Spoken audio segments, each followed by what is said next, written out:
Primeiro livro de Samuel, capítulo de número 13, um texto muito clássico, onde fala de um período em que um menino chamado Samuel, ele ouve a voz do Senhor. Ele ainda no início tem dificuldade para discernir, mas com auxílio ele consegue posteriormente. Primeiro Samuel, capítulo 3, a partir do verso de número 1. Eu vou ler com vocês do versículo 1 até o versículo de número 11, e depois eu vou ler o versículo de número 21. O texto diz assim: o menino Samuel ministrava perante o Senhor, sob a direção de Eli. Naqueles dias, raramente o Senhor falava, e as visões não eram frequentes. Certa noite, Eli, cujos olhos estavam ficando tão fracos que já não conseguia mais enxergar, estava deitado em seu lugar de costume. A lâmpada de Deus ainda não havia se apagado, e Samuel estava deitado no santuário do Senhor, onde se encontrava a arca de Deus. Então o Senhor chamou Samuel. Samuel respondeu: estou aqui. E correu até Eli e disse: estou aqui, o Senhor me chamou? Eli, porém, disse: não chamei, volte e deite-se. Então ele foi e se deitou. De novo o Senhor chamou Samuel, e Samuel se levantou e foi até Eli e disse: estou aqui, o Senhor me chamou? Disse Eli: meu filho, não o chamei, volte e deite-se. Agora o 7. Ora, Samuel ainda não conhecia o Senhor. Não sei se você notou, mas no verso 1, o texto diz que ele servia ao Senhor. Tem uma outra tradução, ele ministrava ao Senhor. Já no verso 7 nos diz que ele não conhecia. É possível servir, ministrar e não conhecer. Depois nós vamos trabalhar isso. A palavra do Senhor ainda não lhe havia sido revelada. Como a palavra não havia sido revelada, isso é muito óbvio, ele também não conhecia o Senhor. O Senhor chamou Samuel pela terceira vez. Ele se levantou, foi até Eli e disse: estou aqui, o Senhor me chamou? Ele percebeu que o Senhor estava chamando o menino e lhe disse: vá e deite-se. Se ele chamá-lo, diga: fala, Senhor, pois o teu servo está ouvindo. Então Samuel foi se deitar. O Senhor voltou a chamá-lo como nas outras vezes: Samuel, Samuel. Samuel disse: fala, pois o teu servo está ouvindo. E o Senhor disse a Samuel: vou realizar em Israel algo que fará tinir os ouvidos de todos os que ficarem sabendo. Aí o verso de número 21, para finalizarmos a leitura: o Senhor continuou aparecendo em Siló, onde havia se revelado a Samuel por sua palavra. Irmãos, o objetivo dessa palavra é levar você a compreender a importância de conhecer a Deus de forma pessoal, não apenas de ouvir falar, não apenas de informações, mas de um relacionamento pessoal. Essa mensagem vai ser um convite a um relacionamento íntimo, a um caminhar mais próximo do Senhor. Desenvolver em você a sensibilidade para ouvir, porque a questão não é Deus falar, é você estar sensível e entender, compreender a direção, aquilo que Deus está falando, aprender a ouvir e a obedecer a voz dele por meio da revelação da palavra. Em uma fase, em um período em que todo mundo tem uma opinião a falar acerca de algo, em um tempo em que cada um é um especialista em determinadas áreas, nós estamos numa corrida frenética para ouvir o que pessoas estão falando, e nessa corrida de querer saber o que as pessoas estão falando, nós não estamos tendo tempo para ouvir a voz de Deus ou discernir a voz do Senhor. Mas nós vamos compreender que todos nós podemos passar por um tempo de escassez espiritual. A lâmpada de Deus, outra coisa que nos chama atenção nesse texto, a lâmpada de Deus ainda, preste atenção nessa palavra, ainda estava acesa, ou seja, ela estava à beira de ser apagada. É possível ministrar sem conhecer ao Senhor. O conhecimento de Deus começa quando o coração se dispõe a ouvir a Deus, e eu vou finalizar a mensagem mostrando que Deus se revela por meio da palavra. O texto lido aqui nos fala de Samuel, de Eli, fala do Senhor, fala de ouvir a voz. Samuel era um menino, e vale lembrar que Samuel, ele nasceu como fruto de oração da sua mãe. A Ana, ela era estéril, ela entra no templo do Senhor, ela rasga o coração diante de Deus, ela faz um pedido, o Senhor a ouve, o Senhor a atende e dá a ela um filho.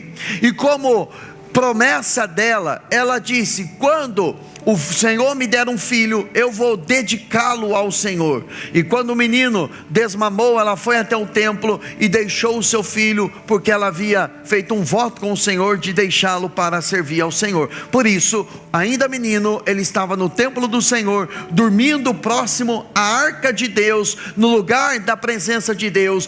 Mesmo assim, ele ainda não conhecia o Senhor, ele apenas havia ouvido falar.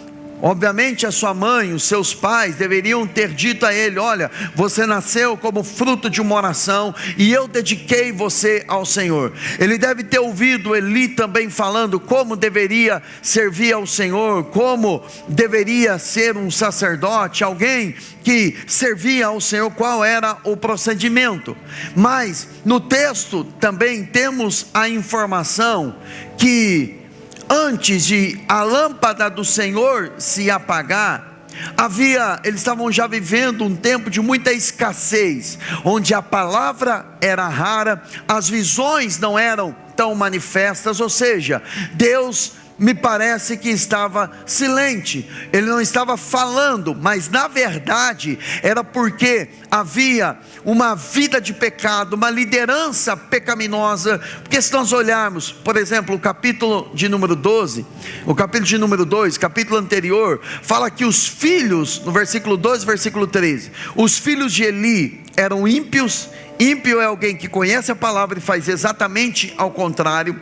A Bíblia fala que os filhos de Eli, Ofni e Finéias, eles não se importavam com o Senhor, e eles não serviam, não executavam o sacerdócio. Ou seja, além deles serem ímpios, eles não estavam nem aí com a presença de Deus, e não estavam nem aí com o povo. O procedimento dos filhos de Eli é que na casa de Deus tinha uma fila de mulheres para irem para a cama com aqueles meninos, com aqueles homens. E naquele templo também tinha os próprios filhos, aqueles homens que estavam vivendo de forma promíscua.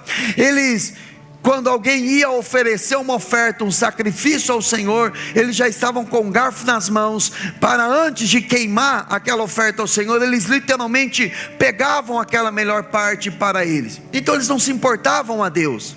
E o Samuel, ele cresce nesse ambiente, um ambiente de escassez, de pecado, pecado na liderança, pecado na nação.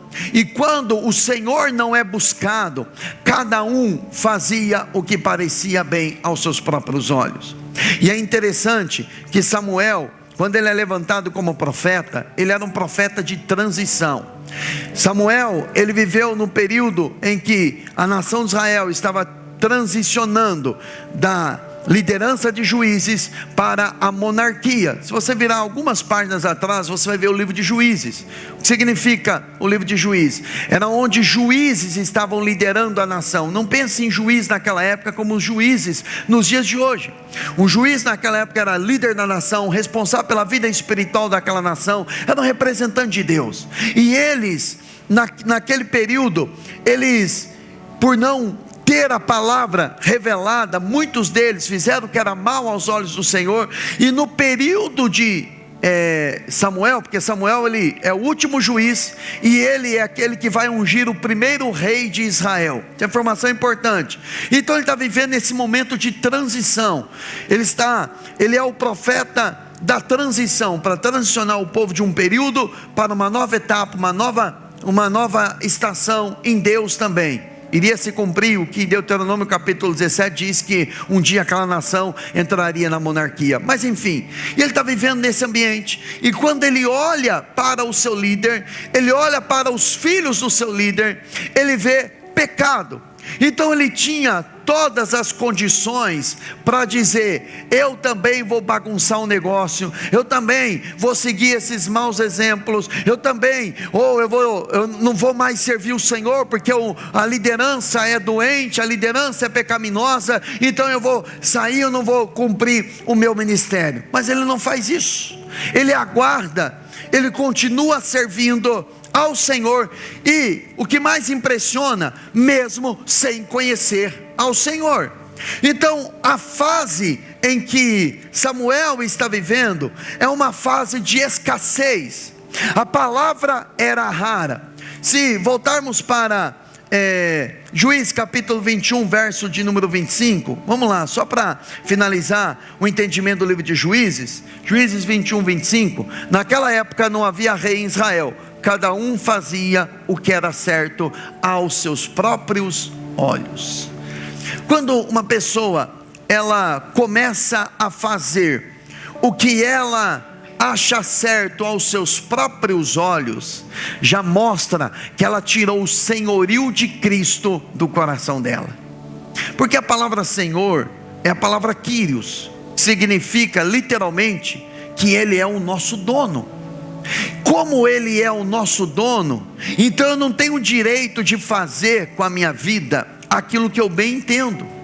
Se um dia, de verdade, você entregou a sua vida a Ele, preste atenção, se você um dia reconheceu Jesus como Senhor da sua vida, você não pode entender Senhor como você chama o seu pai de Senhor, você chama um patrão de Senhor, você chama um líder de Senhor, de senhora, você age com respeito, mas a palavra Senhor, ela não tem essa mesma conotação. Era literalmente, era o dono de um escravo. Kyrios era alguém que mandava naquela pessoa, que era a dona, que possuía aquela pessoa. Alguém que reconhecia um Kyrios na sua vida, não tinha vontade própria, ele vivia para a vida daquele Senhor. Então quando nós entregamos a nossa vida para Jesus, a nossa vida não é mais do nosso jeito, da nossa forma, da nossa maneira. Jesus um dia ele disse: por que vocês me chamam Senhor, Senhor, e não fazem o que eu vos mando?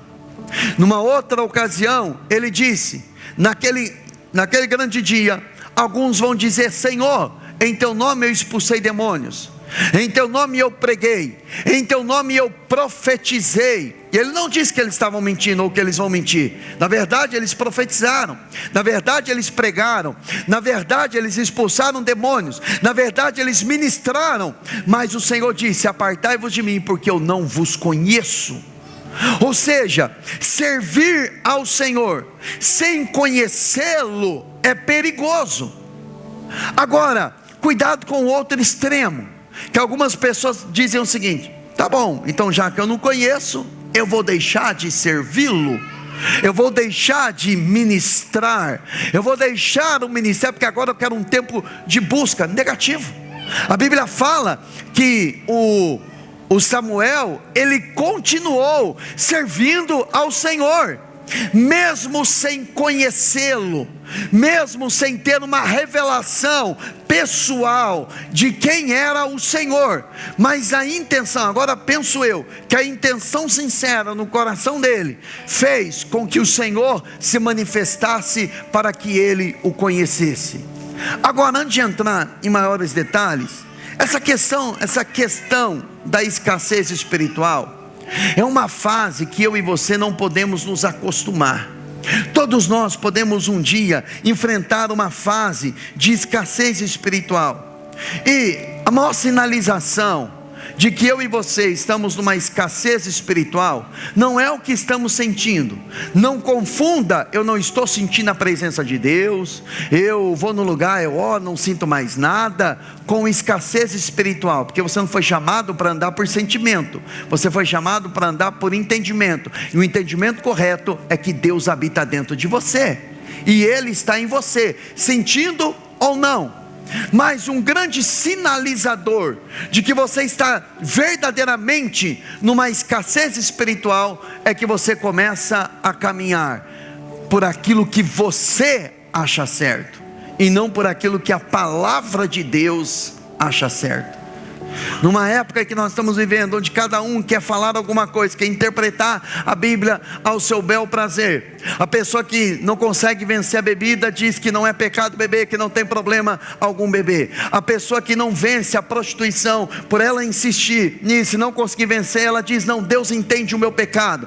A pessoa que não consegue vencer alguma coisa na vida dela, e ela começa a dar as opiniões dela, os achismos dela, e ela faz o que é certo aos olhos dela. Ela entra numa escassez espiritual, mas porque ela está caminhando por aquilo que ela acha o certo fazer, e não por aquilo que o Espírito Santo revelou ao coração dela, aquilo que o Espírito Santo trouxe, o entendimento no espírito dela.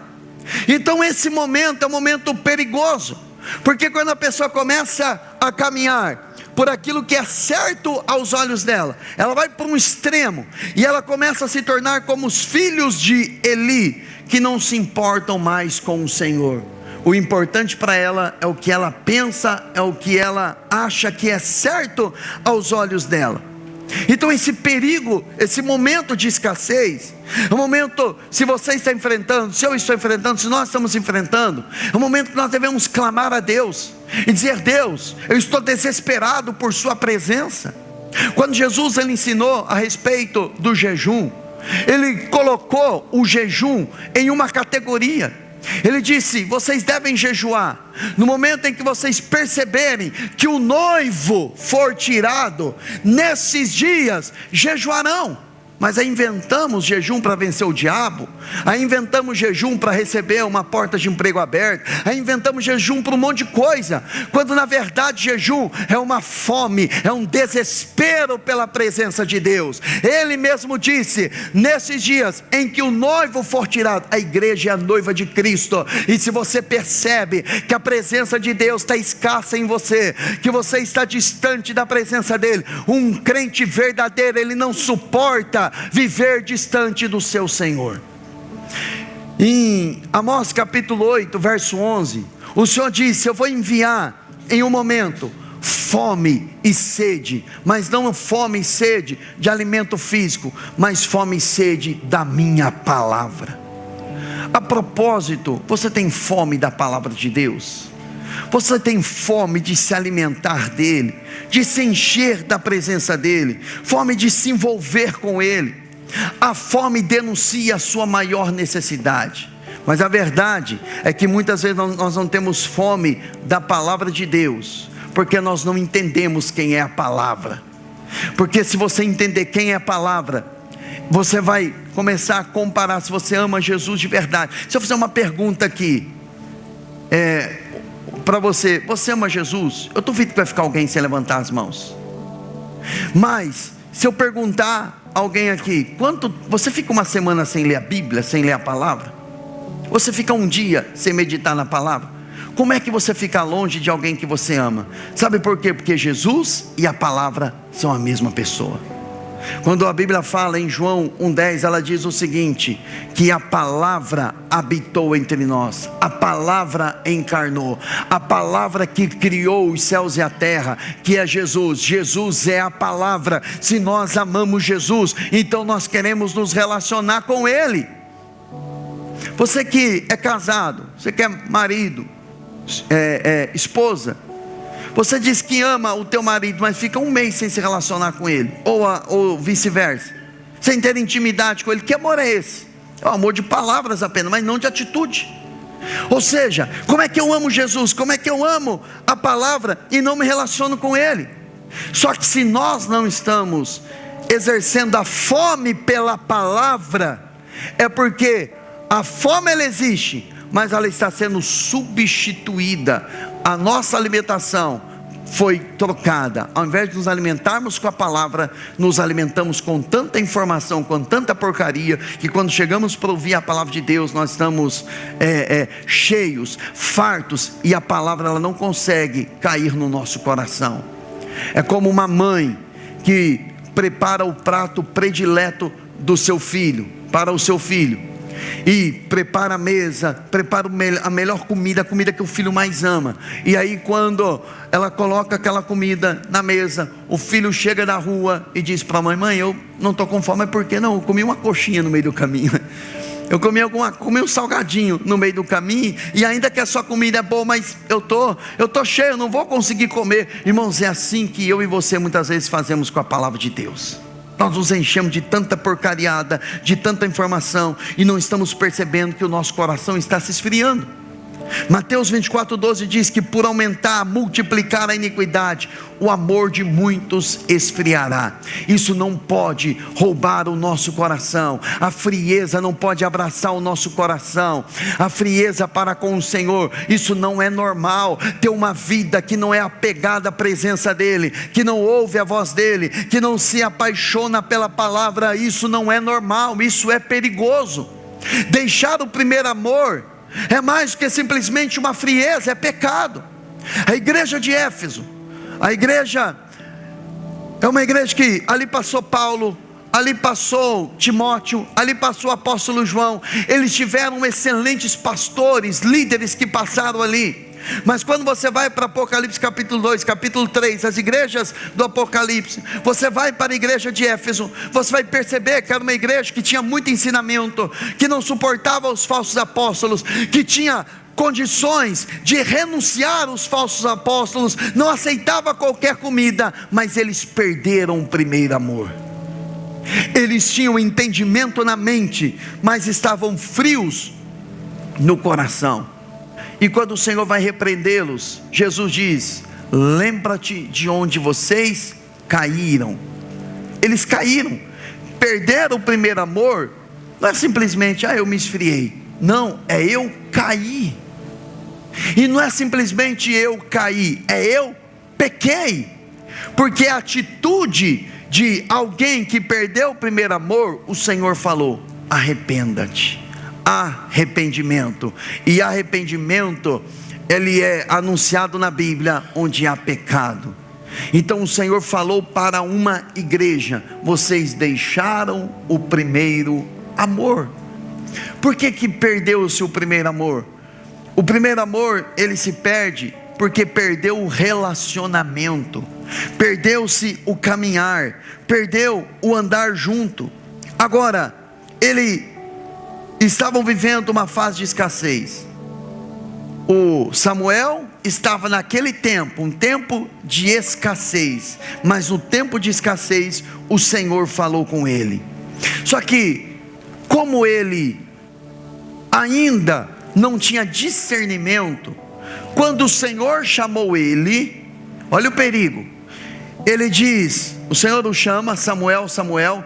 Ele vai até Eli e diz: sim, Senhor, o que o Senhor quer comigo? Ele não conseguia distinguir a voz de Deus da voz do homem. É óbvio, ele ainda era um menino, ele ainda não conhecia o Senhor, ele ainda não tinha experiência com Deus, ele ainda era imaturo. A imaturidade nos faz misturar voz de Deus com voz do homem, ou voz do homem com voz de Deus, e vamos gerando uma confusão dentro de nós. E por 3 vezes ele chega diante de Eli e tem a mesma atitude: fala, eis-me aqui, o Senhor me chamou. Só que o Eli, ele não ouvia mais a voz de Deus, mas ele já tinha tido experiências no passado, e ele vai ensinar então o Samuel como ouvir a voz de Deus. Mas o que me chama a atenção é que o Samuel estava deitado perto da arca, no lugar da presença, antes que a lâmpada de Deus se apagasse. O Senhor chamou Samuel. E essa informação nesse texto, ela não pode passar batida, porque existia uma função sacerdotal. Está lá em Êxodo capítulo 27. E o sacerdote, ele tinha uma responsabilidade. Tinha um candelabro que possuía 7 hastes, e o sacerdote, a função sacerdotal era manter aquelas lâmpadas acesas. Aquelas lâmpadas, elas simbolizavam, quase me bananei aqui, aquelas lâmpadas, elas simbolizavam, sinalizavam a presença de Deus, revelação da palavra, iluminação. Então, o lugar da presença de Deus, aquela lâmpada, ela tinha que manter acesa, e era a função do sacerdote. O sacerdote foi chamado para isso, o sacerdote recebia para isso, ele deveria manter a lâmpada acesa. Isso no Novo Testamento, manter a lâmpada acesa, é manter o ministério da palavra e a oração. Atos capítulo 6, a igreja começa a crescer, e os apóstolos começaram a ter que resolver picuinhas entre as mulheres naquela época, porque elas começaram a reclamar na distribuição dos alimentos, que uma estava ficando sem alimento, outra estava tendo mais, outra estava tendo menos. Os apóstolos tiveram que resolver, mas eles acharam que eles não poderiam deixar o ministério da palavra e a oração. Eles deveriam manter, a liderança deveria manter a chama do Espírito, da oração, da palavra naquela igreja. Irmãos, a igreja, para ser igreja, tem que ter oração e tem que ter palavra. Tem que ter oração e tem que ter palavra. A pregação tem que ser bíblica, tem que ser centrada em Cristo e na palavra de Deus, obviamente. Então eles perceberam que eles estavam deixando a oração e a palavra para resolver outras coisas, mas automaticamente eles já mudaram, o GPS deles já foram reprogramados e voltaram para a oração e para a palavra, porque a lâmpada precisava se manter acesa. É por isso que quando você lê o Salmo 119, 105, a Bíblia, o salmista diz: lâmpada para os meus pés e luz para o meu caminho é a tua palavra. Então a lâmpada ainda não havia apagado. Eli já estava cego, Eli já era passivo, Eli já estava aceitando que a família era pecaminosa mesmo. Ele estava permitindo isso. Antes da lâmpada se apagar, o Senhor, Samuel deitado no santuário onde a arca de Deus estava, o Senhor chamou o Samuel. Ou seja, a revelação da palavra, ela não pode se apagar. Assim como na antiga aliança a lâmpada não podia se apagar no templo, a revelação da palavra não pode se apagar no nosso coração. É por isso que todo dia você tem que ler a palavra, todo dia você tem que se relacionar com Ele, todo dia você precisa estar na presença dEle, porque além de você ser iluminado com a palavra, de você ter a revelação da palavra de Deus, nós como igreja também fomos chamados para sermos a luz do mundo, para através das nossas obras glorificar o nome do Senhor, sermos uma verdadeira testemunha. Mateus 5,14 diz: vocês são a luz do mundo. Não se pode esconder uma cidade construída sobre um monte, e também ninguém acende uma candeia, coloca debaixo de uma vasilha. Ao contrário, coloca no lugar apropriado. Coloca no lugar apropriado a luz, e assim ilumina todos que estão na casa. Você, buscando a luz da palavra, recebendo revelação, você vai iluminar todas as pessoas que estão à sua volta. Um homem que carrega a revelação da palavra, ele ilumina a casa dele. Um homem que não tem revelação da palavra, ele deixa a família em trevas, ele deixa a família sem a luz de Deus, ele deixa a família sem direção, deixa a família perdida. Por isso eu e você, e serve também para as irmãs, eu e você precisamos buscar a presença de Deus e ter uma revelação da palavra, entender e discernir o que Ele está falando, não o que A, B ou C está falando ou está dizendo, mas o que o Senhor está falando. E mesmo no tempo de escassez, você pode dizer: não, está difícil ouvir pregação, hoje está difícil o lugar que se pregue a Bíblia, hoje realmente está difícil, mas isso não deve servir de desculpa para nós. Pelo contrário, se está faltando, então se disponibilize em ser você uma luz. Disponibilize o seu coração, permita o Senhor chamar você, permita o Senhor arrebatar o seu coração para esse lugar da presença dEle, para esse lugar onde a lâmpada estará acesa, onde a palavra de Deus estará revelada no seu coração. Logo no início da minha conversão, depois da Bíblia, o primeiro livro que eu li, esse livro eu li ele mais de 20 vezes, acho que no mínimo 20 vezes, li muitas vezes ele. Às vezes eu li ele 4 vezes por ano, até porque não era um livro com muitas páginas.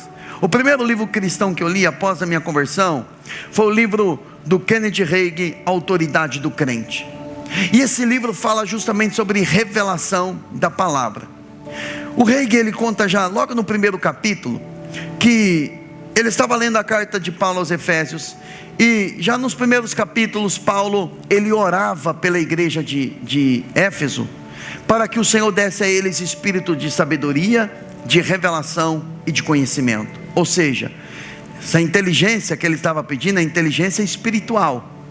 E ele dizia naquele livro que Paulo, ele orou pela igreja, para a igreja receber. E no entendimento dele, se Paulo orou e o Senhor permitiu que estivesse na Bíblia, então aquela oração é uma oração ungida. Já que é uma oração ungida, então eu vou fazer também. Mas antes de fazer para a igreja, eu vou fazer por mim, o Reig falando.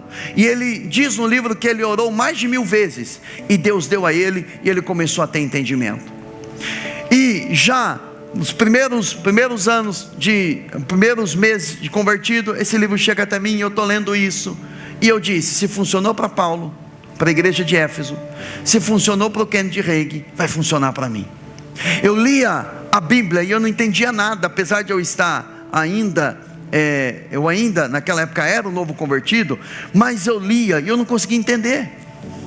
Eu sempre tive as minhas fraquezas na escola, matemática, química, física, para mim era uma tortura, mas eu era bom de português, interpretação de texto era bom, redação, eu tinha as melhores notas da turma, sempre fui bom de redação, interpretação de texto, mas quando chegava para ler a bendita Bíblia, eu não conseguia entender, eu não conseguia compreender, as coisas não entravam na minha cabeça, eu não entendia.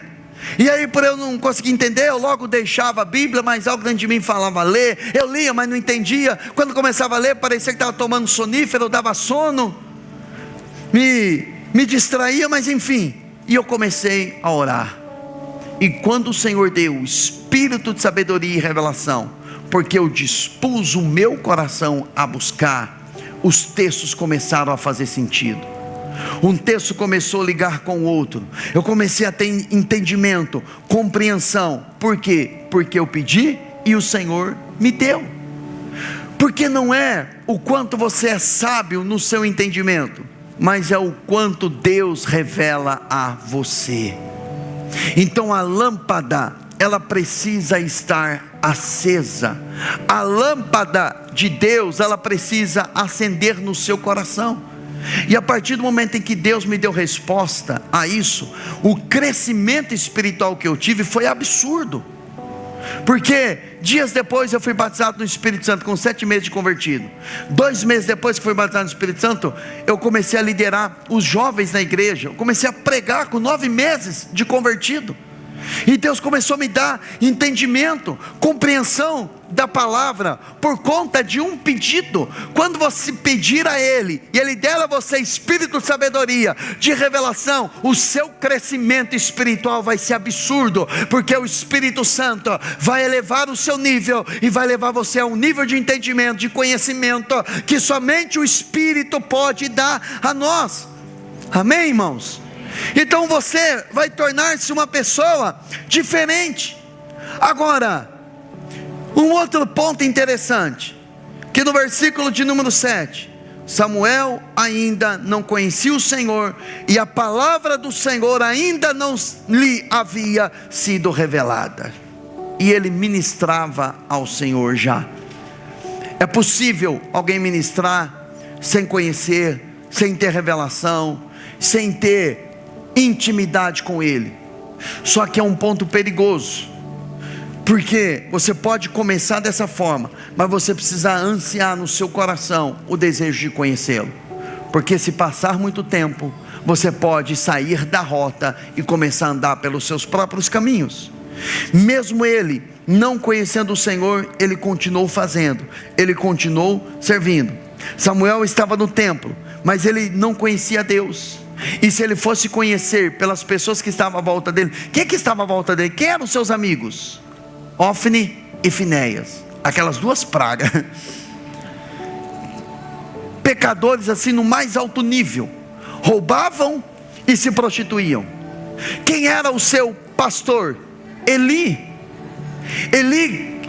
o juízo de Deus, quando vai vir sobre a vida dele, Ele está sentado na cadeira, ele estava tão pesado, ele se encheu das gorduras das ofertas, ele se tornou tão pesado, que quando ele ouve a notícia que os seus filhos morreram na batalha, a cadeira quebrou, a estrutura não suportou, e ele caiu e quebrou o pescoço, simplesmente porque a glória de Deus não estava mais ali. A arca da aliança, que representava a presença de Deus, foi embora, foi levada pelos filisteus, que eles estavam usando apenas como um amuleto. Então esse era o ambiente em que o Samuel ele vivia. Mas quando o Senhor chamou Samuel, quando o Senhor começou a se revelar a ele, o Samuel, ele aprende com Eli, ainda mesmo Eli desviado, até gente desviada acaba nos ensinando algumas coisas, infelizmente ou felizmente, não sei pontuar para você, infelizmente pela atitude dela, né, da pessoa estar desviada. Mas o Eli, ele diz para ele: faz o seguinte, se você ouvir de novo alguém te chamando, diga a ele: fala, Senhor, que o teu servo te ouve. E ele começa a receber a revelação de quem Deus é. Muito mais do que um serviço, o Senhor quer se revelar a nós. Em Oséias capítulo 6, verso 6, o Senhor diz: desejo misericórdia e não sacrifícios, conhecimento de Deus em vez de holocaustos. Ele está falando com o povo. Agora, quem é que pediu para o povo fazer sacrifício? Foi o próprio Deus. Quem é que pediu para o povo fazer holocaustos no culto? O próprio Deus. Só que Deus está dizendo o seguinte: eu não quero sacrifícios, eu não quero apenas holocaustos. Parece meio antagônico isso, mas eu prefiro que vocês tenham conhecimento de mim. Eu quero que vocês me conheçam. O conhecimento aqui é o relacionamento, é relação, é profundidade. Você não conhece Deus por um livro ou por livros. Você não conhece Deus a partir da informação de alguém. Você conhece Deus a partir de um relacionamento. Quem aqui é casado? Quem é casado? Quando você casou, veio um livro de como funcionava o teu marido, a tua esposa? Você o conheceu por relacionamento. Você o conhece dia após dia. Não veio um livro. Quando eu casei com a minha esposa, não veio um livro aqui, como usar, a Mariana, no caso a minha esposa, e não veio um livro também, como você, o manual de funcionamento do Bruno, não veio. Na proporção que vai se passando os anos de casamento, nós vamos conhecendo um ao outro, de tanto dormir junto, acordar junto, ter intimidade, dar risada junto, chorar junto, brigar junto também, né? Você vai conhecendo, nós vamos nos conhecendo um ao outro. Não é por um livro, não tem um manual, não tem uma escola, não tem uma faculdade para conhecer. É relacionamento. E deixa eu dizer algo para Deus, algo para você. Com Deus é a mesma coisa. Você não vai conhecer se você não caminhar com Ele, se você não grudar nele, se você não orar, se você não buscar, se você não meditar na palavra dele, se você não caminhar, se você não passar tempestades, dificuldades, e você orar, ter experiências de confiar nele, de acreditar nele, de acreditar na palavra, você não vai conhecê-lo. Porque quando a Bíblia diz: conhecereis a verdade vos libertará, a palavra conhecer é intimidade. Você vai ter intimidade com a palavra, você vai se entrelaçar com ela, e a verdade vai os libertar. Então, ao andar com Ele, ao caminhar com Ele, é que você vai conhecê-lo. O conhecimento é o conhecimento de caminhar junto. E se tem algo que nós podemos nos gloriar, olha o que diz Jeremias 9:23. Jeremias capítulo 9, verso 23. Assim diz o Senhor: não se glorie o sábio em sua sabedoria, nem o forte em sua força, nem o rico em sua riqueza, mas quem se gloriar, glorie-se nisto, em compreender-me, em conhecer-me, pois eu sou o Senhor, e ajo com lealdade. Olha as 3 coisas que ele vai pontuar. Não glorie o sábio na sua sabedoria, não se glorie na sua força, nem na sua capacidade de produzir riqueza. Riqueza você pode ter hoje, amanhã você pode perder. A sabedoria, que nós temos, ela é limitada. Tem situações da nossa vida que a nossa sabedoria ela é ilimitada, ela não consegue resolver determinada demanda. Ele fala também sobre a força. Não glorie-se o forte na sua força, porque a força ela pode se acabar.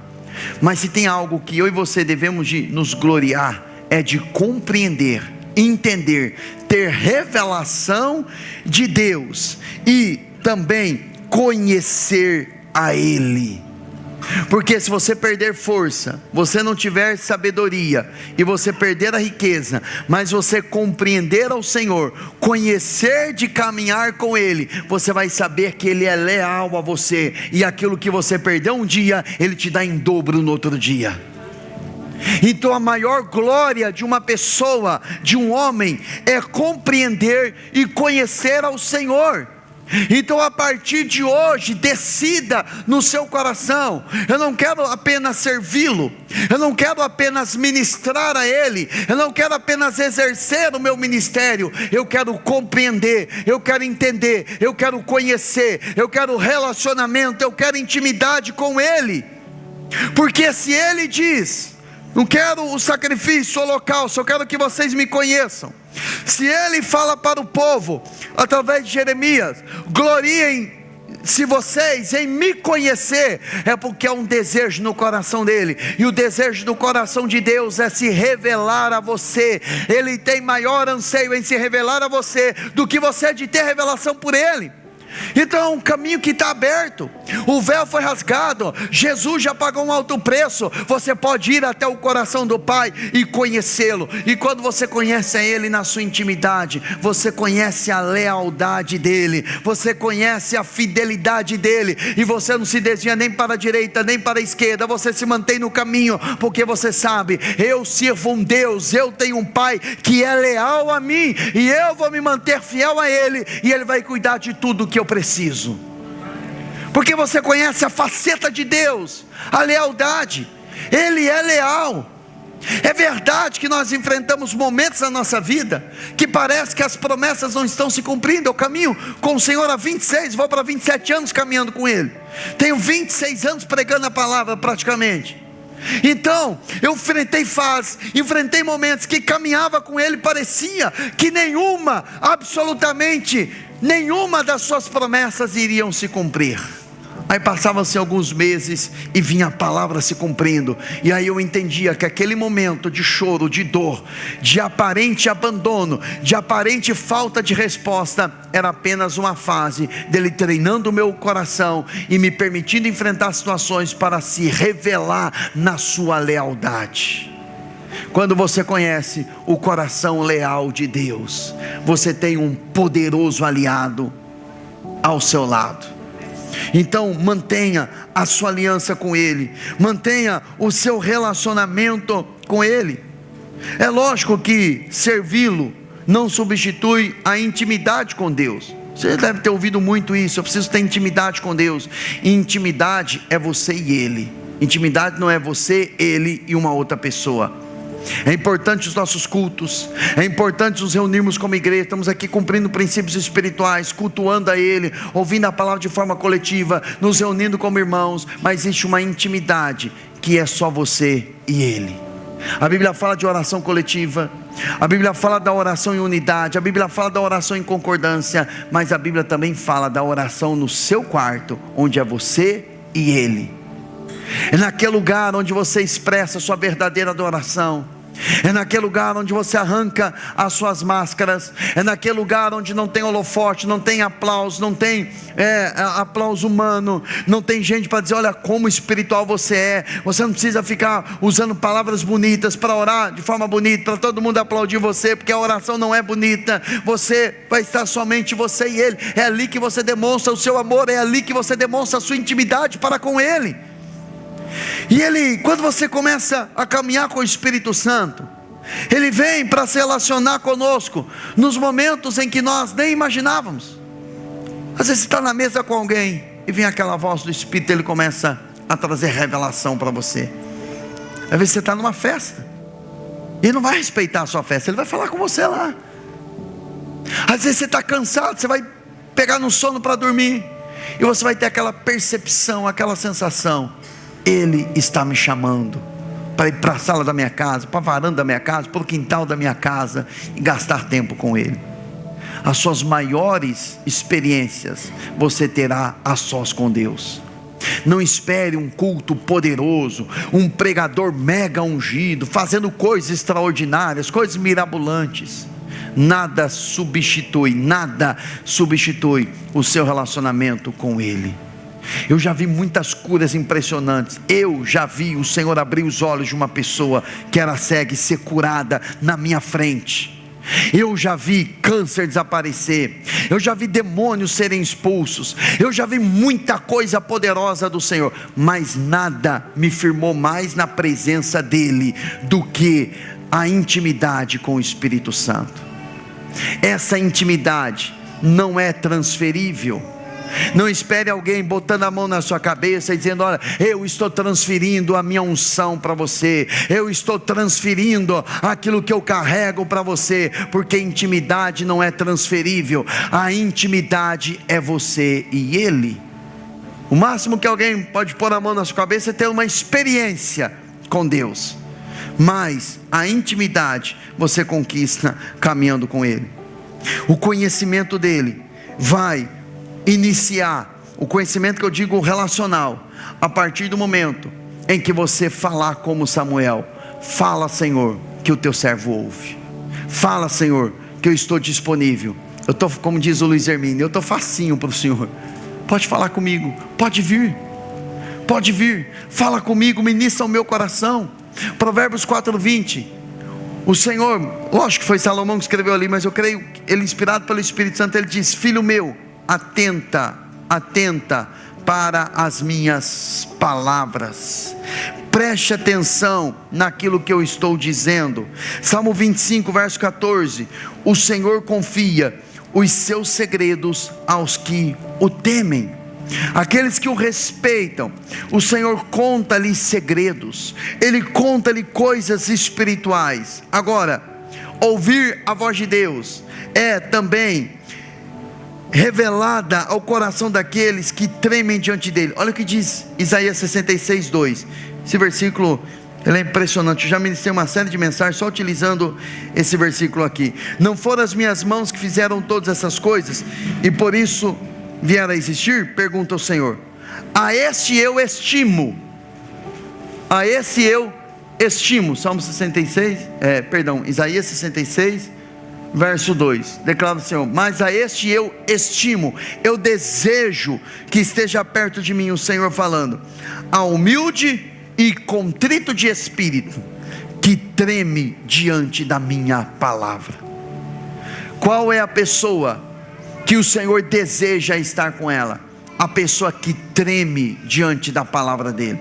E tremer aqui não é tremer as pernas de medo, de pavor apenas, mas é um excessivo respeito para com a presença dele.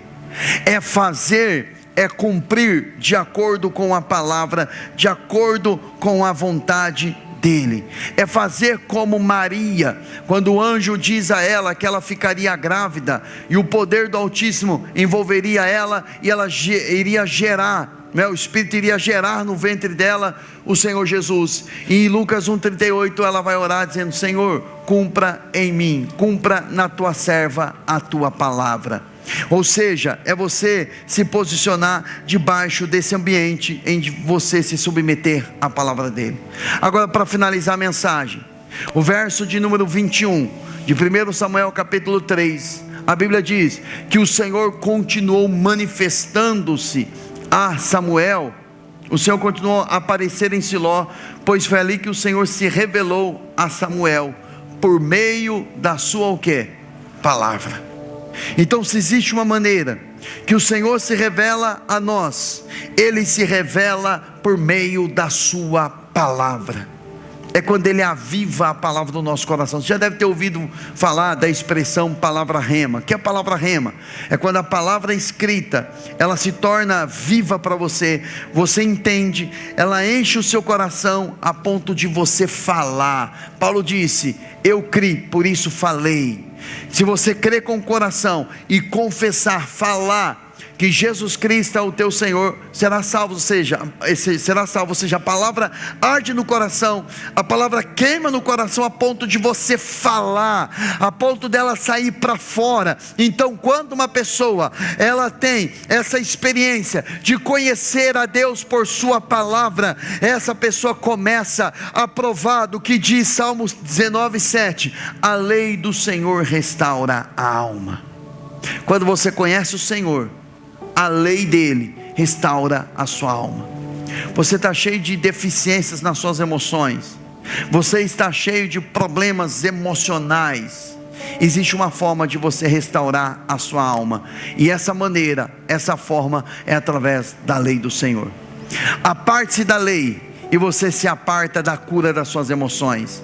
Aparte-se da palavra de Deus e você se aparta da cura das suas emoções. Aproxima-te da palavra, e a palavra vai revelar quem é você, quem é Deus, qual é o seu propósito, qual é o seu destino, o que você tem em Deus, o que você pode fazer, a capacidade que você tem, a habilidade que você tem, tudo a seu respeito você vai encontrar na palavra, e Deus vai se revelar a você por intermédio da sua palavra.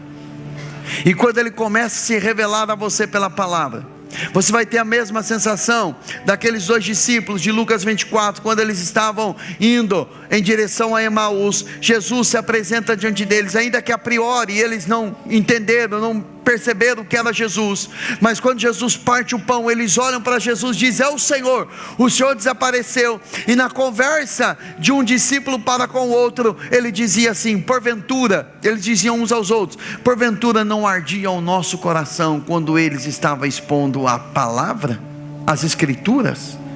Uma pessoa com fervor no coração, a pregação da palavra faz o coração arder, faz o coração queimar. Então o propósito de Deus não é apenas que você sirva na casa dele, isso pode ser o início, mas o maior propósito dele é que você conheça a voz de Deus. Numa época de Eli, numa época em que pessoas estão engordando com as coisas da igreja, estou falando de líderes agora, essa cadeira não vai sustentar muito tempo, ela vai quebrar, ele vai quebrar o pescoço. Mas você não seja um Eli, seja um Samuel, que vai ouvir a voz de Deus, que vai discernir a voz de Deus, ainda que você comece não compreendendo, ainda misturando. Mas é aquela frase que muitos estão dizendo, né, nos dias de hoje: primeiro começa, depois você vai se ajeitando.